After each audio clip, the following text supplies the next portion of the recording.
রাতারাতি সড়কে শৃঙ্খল ফিরিয়ে আনা সম্ভব নয় বলে জানালেন বিআরটিএ চেয়ারম্যান আবু মমতাজ সাদ উদ্দিন আহমেদ। বিআরটিএতে যোগ দিয়ে প্রথমবারের মতো ফিটনেসবিহীন গাড়ির বিরুদ্ধে অভিযানে এসে তিনি কথা বলেন। বিগত সরকারের আমলে কি হয়েছে সেটির প্রতি গুরুত্ব না দিয়ে সড়ক দুর্ঘটনা রোধে দিনে রাতে নিয়মিত অভিযানের ওপর জোর দেন বিআরটিএ চেয়ারম্যান। বলেন, শুধু সড়কে নয়, বাস ডিপোগুলোতে চালানো হবে অভিযান।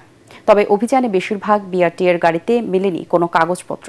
এ বিষয়ে চেয়ারম্যান বলেন, কাগজ না পাওয়া সব গাড়ির বিরুদ্ধেই মামলা করা হবে। তবে চালকদের দাবি, কর্তৃপক্ষ কাগজ না দিলে তাদের কিছুই করার নেই। বিআরটিএ থেকে ড্রাইভিং লাইসেন্স পাওয়া নিয়েও বিস্তর অভিযোগ করেন চালকরা। এ বিষয়ে খোলামেলা কথা বলেন বিআরটিএর চেয়ারম্যান।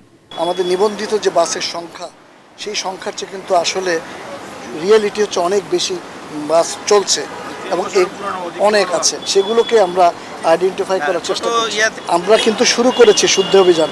দীর্ঘদিনের একটা জঞ্জাল, আপনারা জানেন, এই দীর্ঘদিনের জঞ্জাল তো ওভারনাইট আপনি চেঞ্জ করতে পারবেন না, but we are trying to resolve all the problems existing in our country. একবারে তো আমি একদিনই সব কিছু পারবো না।